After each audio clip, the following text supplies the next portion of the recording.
The site we're on today is one of our anaerobic digestion sites. We're up in Sedgefield, and this is one of the UK's largest Arla dairy farms. The reason we're connected here is we get to use the farmyard manure as a key ingredient into our AD plant. More importantly, the digestate we take out will now move into being a core feed component for making biochar.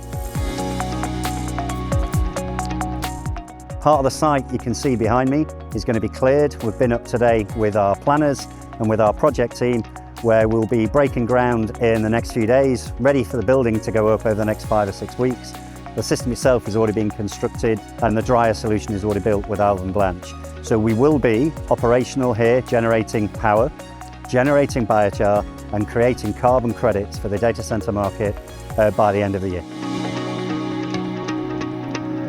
At Sedgefield, the way the site will work is that the anaerobic digestate will be moved from the digester to the pyrolysis plant. It will then be dried before being put into the pyrolysis units. In the pyrolysis units, it is heated to around 550 degrees Celsius in a low oxygen environment. When it is heated, it decomposes thermally by releasing a lot of its volatile matter and turns into a stable carbon-rich substance. Currently, with regulatory changes within the UK, anaerobic digestate has limited value. By converting it to biochar, you get 2 new revenue streams. One is the carbon credits from the carbon sequestration of the biochar, and the second is the physical biochar product itself as a soil improver, building material, or a filtration product. The business, our mission, agreed by everybody who had an input into it, is to change the face of the way that we deliver sustainable power. So we've got much less focused on the power. We still do that. The business will remain ostensibly a sustainable power generator, but we look then to ensure we reutilise every waste stream, to ensure we generate multiple revenue opportunities. Each one's got a profit, but each part of the material we use, or if we're generating a credit, is something that adds towards negating climate change. The biochar we create is absolutely transformative for the agricultural sector and what it can do for the soil.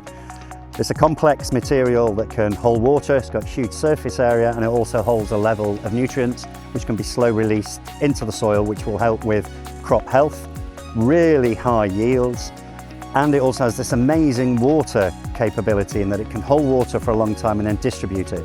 So when it's heavy rain, it's able to absorb it, and when you go through a dry spell, it's able then to release the water at a rate that keeps both the soil healthy and the crops healthy. Biochar has a really helpful, unique capability. With this huge surface area that you create, it's able to lock in a massive amount of carbon dioxide per physical tonne of its mass. With the blend that we use and the system we use, we're able to achieve 3 equivalent tonnes of CO2 held per tonne of material forever. Making biochar at scale is difficult from a logistics point of view because moving digestate or other biomass is expensive, carbon intensive and costly. At the Sedgefield site, we are locating the pyrolysis plant around 50 metres from the anaerobic digester. This minimises transportation of the digestate, making it good for the environment and good for economics. A key benefit for implementing one of these systems at a site such as Sedgefield, it allows us to generate more power, but it allows us to manage and control waste into new products that have got revenue and margin associated with them, and it generates a community feel to localised regeneration. So the power is generated here, the core products generated here, and we redistribute the biochar, which is going to grow more crops, which will then generate more fuel, which generates more power. So there's an upside for everyone. The core component of what we're trying to achieve as a business is an upside for people, for planet and for profit, and that's for all parties involved, and this solution does that in spades.